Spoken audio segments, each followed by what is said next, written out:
También es necesario recordar que cada serie se distingue de las otras por los diversos grados de estructuración del ambiente físico representado en la lámina y por el clima emocional que despierta en la persona, en la evaluación, dada sus distintas tonalidades. ¿Ya? En otras palabras, se podría decir que, en resumen más o menos, la serie de las láminas, por ejemplo la A, moviliza los contenidos vinculados con las relaciones tempranas de dependencia y con las necesidades de afecto y seguridad. El clima emocional de esta serie estimula las necesidades primitivas de dependencia y ansiedades. Por el otro lado, en la B, el clima emocional dado por el interjuego del blanco y negro y la oscuridad por el sombreado enfatizan relaciones de fantasía con objetos amenazantes o intransigentes. Y finalmente, en la serie C, el mundo humano está representado por un escenario rico y altamente diferente, como también las figuras son ambiguas y se presentan más rasgos pero de manera borrosa y poco definida. Ahora, ¿cómo se aplica el test? Bueno, principalmente la aplicación del test es simple y lo más necesario que se necesitaría en su momento son las láminas. Se debe tener en cuenta que se tiene que tomar de una sola vez y el tiempo estimado aproximadamente es de 1 hora y media. Al examinado se le sugiere o se le espera que se diga lo siguiente. Por ejemplo, voy a mostrarle una serie de láminas y quiero que las vea una por una. Aquí lo que usted tiene que hacer es contarme una historia a partir de cada lámina. Usted tiene que decirme qué imagina que está ocurriendo en el presente, qué pasó antes y cómo cree usted que terminará o continuará esa historia. ¿Qué imagina que pasará a futuro? Así con todas y cada una de las láminas, ¿ya? Cuando se le entrega la primera lámina, en caso de ser necesario, se le dirá, ensayaremos con esta. Cuénteme lo que está viendo, qué está pasando, y así se irán haciendo preguntas para ir facilitando que complete la historia. Por ejemplo, ¿dónde están? ¿Qué hacen? ¿Cuál es el sexo de las personas? Etcétera.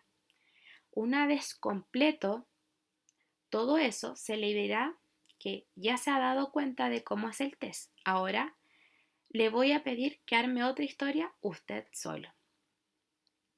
En ningún momento ni por ninguna razón se le deberá forzar,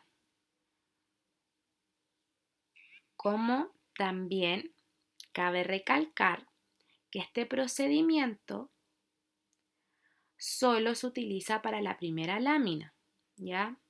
Y a partir de ahí no se le deben hacer más invitaciones para que hable ni pedir ninguna otra historia alternativa, sino seguir administrando el test en el orden preestablecido y sin ningún comentario. Cuando se llega a la lámina en blanco, se dará otra consigna si es necesario. Por ejemplo, ahora le voy a mostrar una lámina que no tiene nada representado. Por favor, imagine qué puede estar representado en ella. Luego describa lo que allí se encuentra y después relata una historia igual que las láminas anteriores. Es importante tomar en cuenta que lo que aquí se le propone al entrevistado es que respete, por así decir, los 3 tiempos que se explicitan en la consigna. Imagine, describa y relate. Que a través de la historia que construya, estas irán debidamente se irán articulando.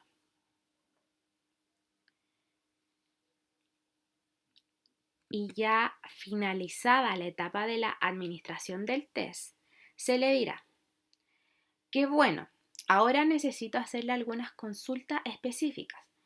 Para ello le mostraré nuevamente las láminas y le haré algunas preguntitas más puntuales. Una vez recogida la última historia o respuesta, allí se suele preguntar sobre diversos aspectos que quedaron incompletos, inconclusos o confusos.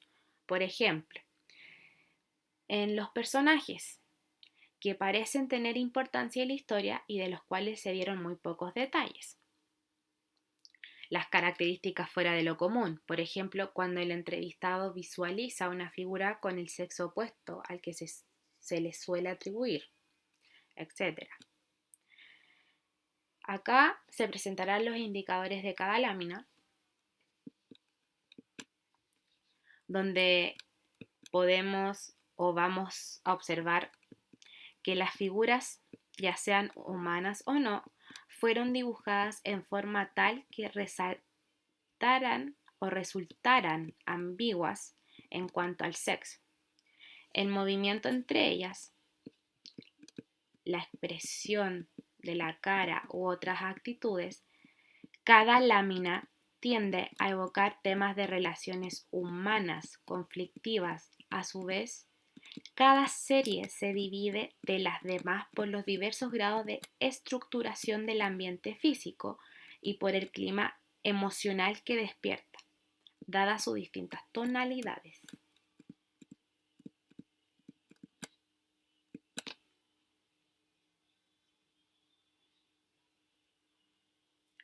¿Cómo se interpreta?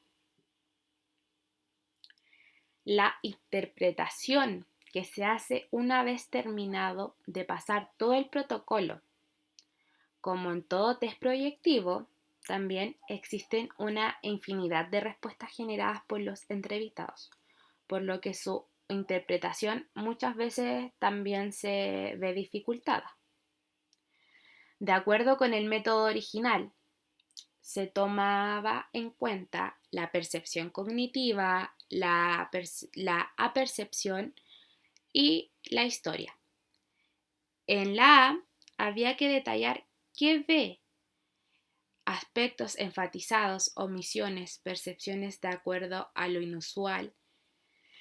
En B, el contenido humano, contenido de realidad y contexto de realidad o clima emocional del relato basado en algo perceptual.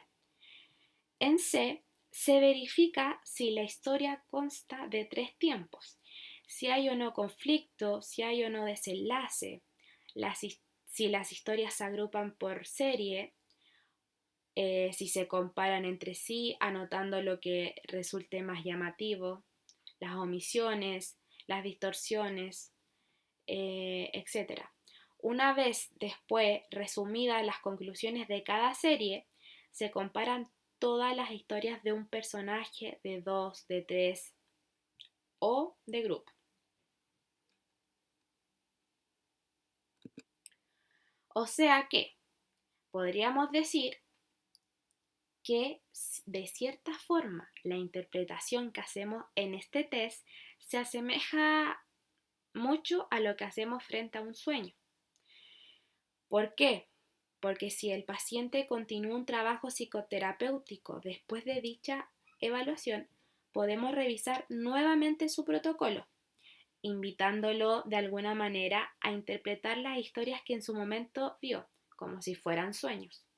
Es una experiencia, es una experiencia, creo yo, muy interesante, tanto para el paciente como para el terapeuta, ya que puede ser una buena manera de crear, por así decirlo, conciencia de enfermedad o, por otro lado, también para identificar focos de trabajo para la psicoterapia. Por otro lado, es importante destacar que trabajar con las láminas nos ayuda a construir y explicar a su vez la conducta del paciente. Gracias a la información que se obtiene sobre las relaciones objetales por medio de las imágenes, explorando la dinámica de su mundo interno, sus principales temores y ansiedades que debe enfrentar. Dentro de los métodos de interpretación más aceptados encontramos el de la doctora Becia en su libro Diagnóstico de la personalidad, desarrollos actuales y estrategias combinadas. La doctora, junto a su equipo, generó 7 categorías para la interpretación de este test. Personajes. Se observa la cantidad, los géneros, las edades y los roles de cada uno de ellos. La manifestación de afecto y estado de ánimo. Acá la interpretación puede realizarse de 3 maneras: directa, indirecta,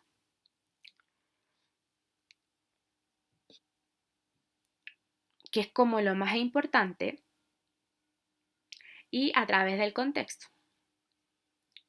Luego, el grado de complejidad en la representación de las personas.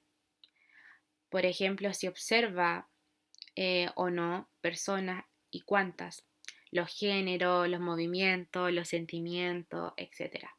La interacción entre los personajes, luego están las metas, después está la estructura de la historia y al final los tiempos conjugados. Si se puede diferenciar y son coherentes el uso del pasado, el presente y el futuro. ¿Ya? Previo al diagnóstico clínico, es necesario, muy necesario, mejor dicho, que el paciente sepa que se trata de entrevistas diagnósticas y no terapéuticas.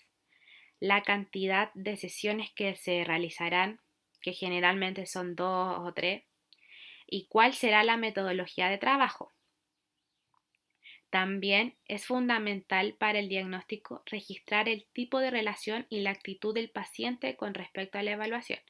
Si colabora, si se resiste, si disfruta o se angustia, etc. Esas conductas serán indicadores de sus vínculos objetales. Además, también como psicólogo se debe construir una anamnesis, una referencia biográfica general, y apuntar también siempre el motivo de consulta, lo mismo que antecedentes familiares relevantes. Y ya cuando se finaliza con todo, se debe sintetizar toda la información recaudada y así construir un cuadro integrativo que permita al clínico conocer los fundamentos relacionales de la conducta del sujeto, con miras a ofrecer una comprensión de las áreas del conflicto, sugiriendo objetivos de trabajo terapéutico en niveles de profundidad y complejidad creciente. Indicadores de cuadros clínicos. Acá encontramos el duelo, la epilepsia, la melancolía, la psicosis, la hipomanía, la personalidad limítrofe, la neurosis, los trastornos de personalidad, la adolescencia, la personalidad postraumática, etc. Pero, ¿existe una forma correcta de responder este test? Bueno, eh, creo yo, o personalmente, que la respuesta es no, porque independientemente de que conozcas qué aspectos se evalúan o cuáles son las emociones que se busquen sacar a la luz, en cada lámina las características de la personalidad son únicas y afloran en numerosos aspectos o detalles del test, ¿ya? El análisis que realiza el profesional es muy abarcativo. Más allá de los lineamientos establecidos por Philipson, no sirve de nada pensar en la mejor historia, porque al fin y al cabo los aspectos de la personalidad de uno aparecerán de cualquier forma.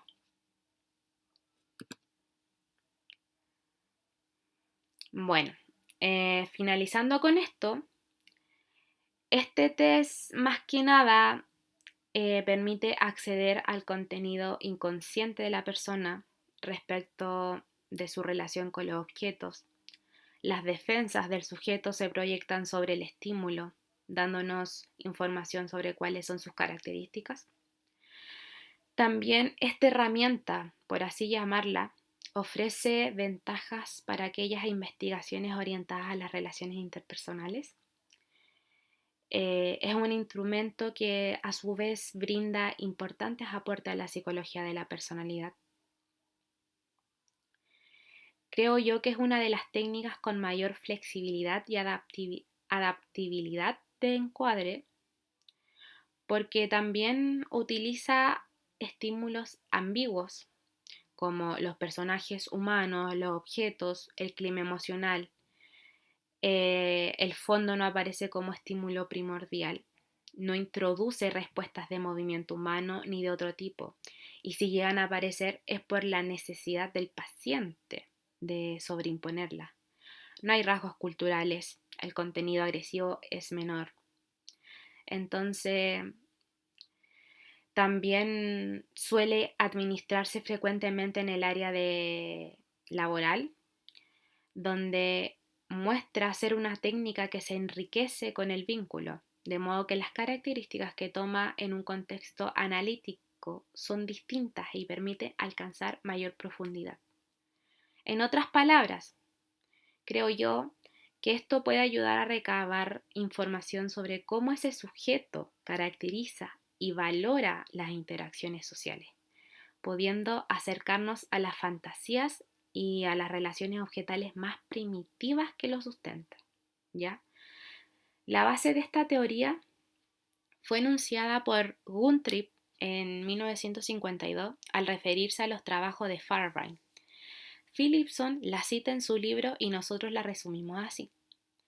La significación del vivir humano radica en las relaciones objetales y solo en función de ellas se puede decir que nuestras vidas tienen sentido. Nuestra inevitable búsqueda de los objetos buenos constituyen el problema real de la psicopatología, porque son el problema real de la vida cotidiana. Vivimos en el mundo exterior, con las emociones engendradas en el mundo interior.